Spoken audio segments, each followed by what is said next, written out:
Bonjour à tous et bienvenue sur ma chaîne Couleur Aquarelle. Aujourd'hui, je voulais vous faire un petit bonus parce que lorsque l'on a fait les abricots, je n'ai pas fait d'ombre sur les abricots parce que je voudrais vous expliquer quelque chose. On va travailler la lumière et les ombres. Donc on est pareil, toujours sur notre cahier d'exercice. Là, c'est le carnet ici acheté voilà, chez Action. On est sur des feuilles cellulose. Donc je trace un trait ici, mais j'écris quand même la lumière et les ombres. C'est vrai que j'en ai pas parlé avant. N'hésitez pas à prendre un carnet et faire des croquis, de vous exercer lorsque je vous explique des notions. C'est important que vous puissiez les apprendre et que vous puissiez les reproduire. Parce que sinon, plus vous allez faire et plus vous allez pouvoir vous les approprier. Donc là, on va dire que la lumière, elle vient d'ici. Donc, on fait quelque chose de simple. Et puis, ben, on va continuer. On va juste représenter un petit peu nos abricots. Qui sont peut-être un petit peu plus des tomates pour moi.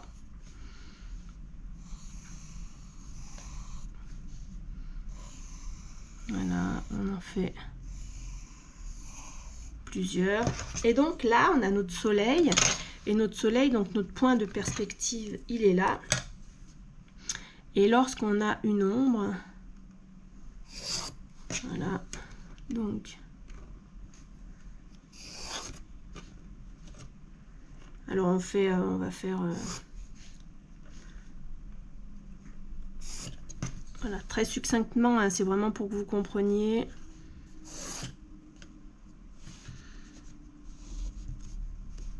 En fait, on peut pas faire une ombre,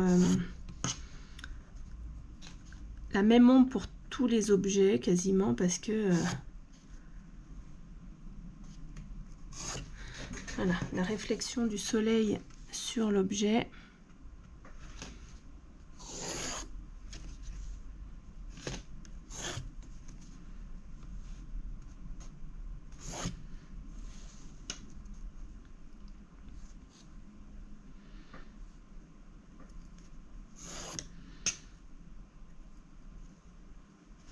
On va faire plus comme ça. Hop. Voilà. On va y aller comme ça. Ok. Et donc là, ce que je voulais vous faire comprendre, c'est que pour nos objets, hop, j'ai oublié de faire celle-là, je me disais, il y a un problème là.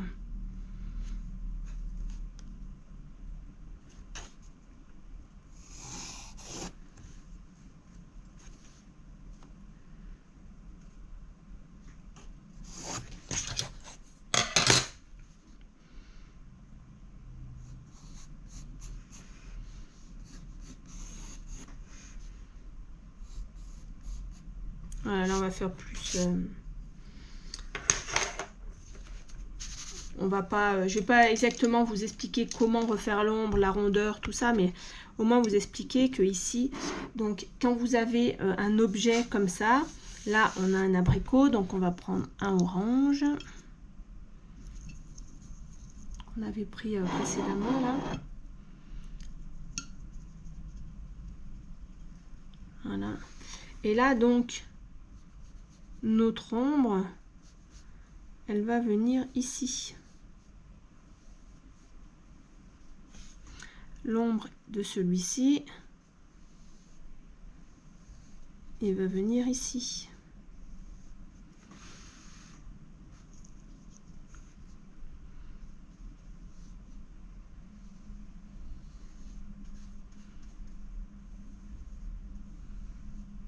Voilà.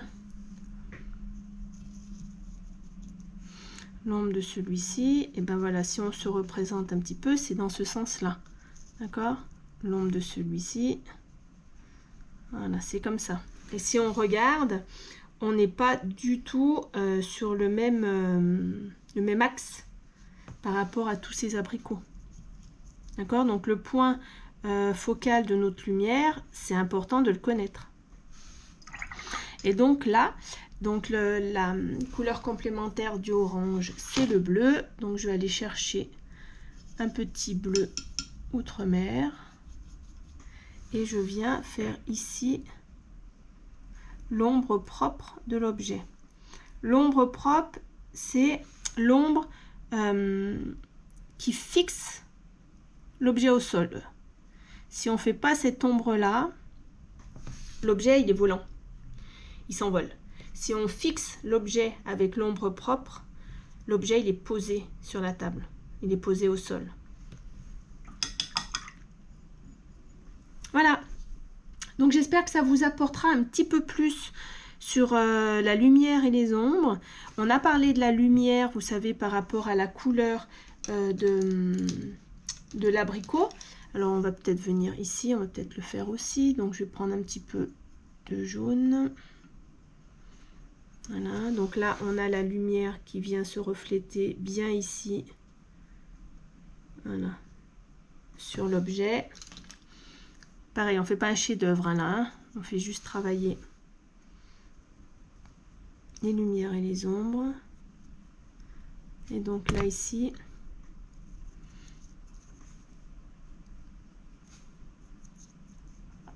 je ne vais pas réactiver.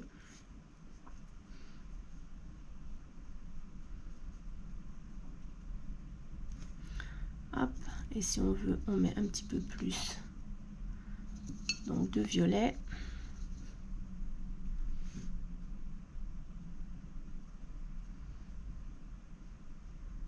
Voilà. Et on continue. Donc là, on est comme ça.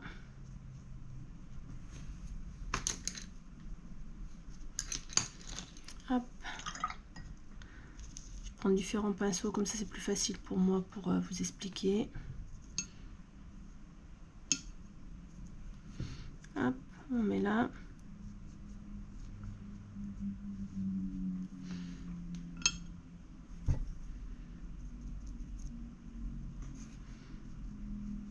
Voilà, on fait un peu la rondeur, hop, et on vient chercher le violet pour venir ici,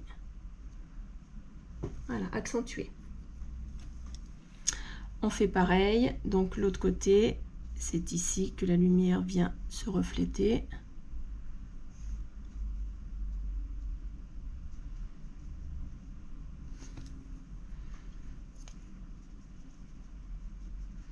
Voilà. On descend petit à petit. Là, je suis déjà avec le quasiment violet. On pourrait revenir un petit peu avec un peu de rose. Voilà, ça va se mélanger tout seul. Voilà, on peut continuer. Donc là, on est plus de ce côté-là.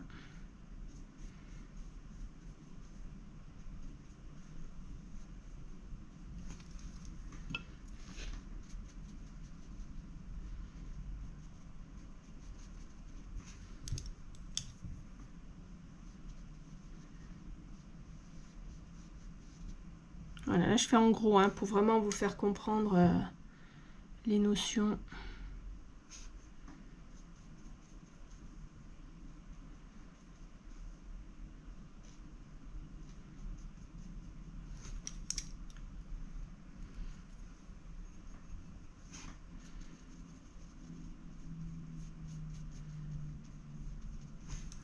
Hop.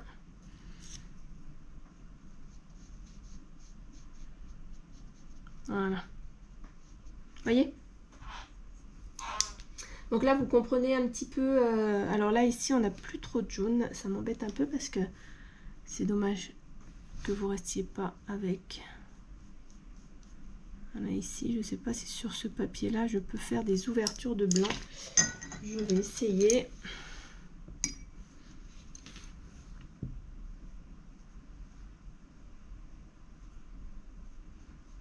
Ah, c'est pas gagné, hein.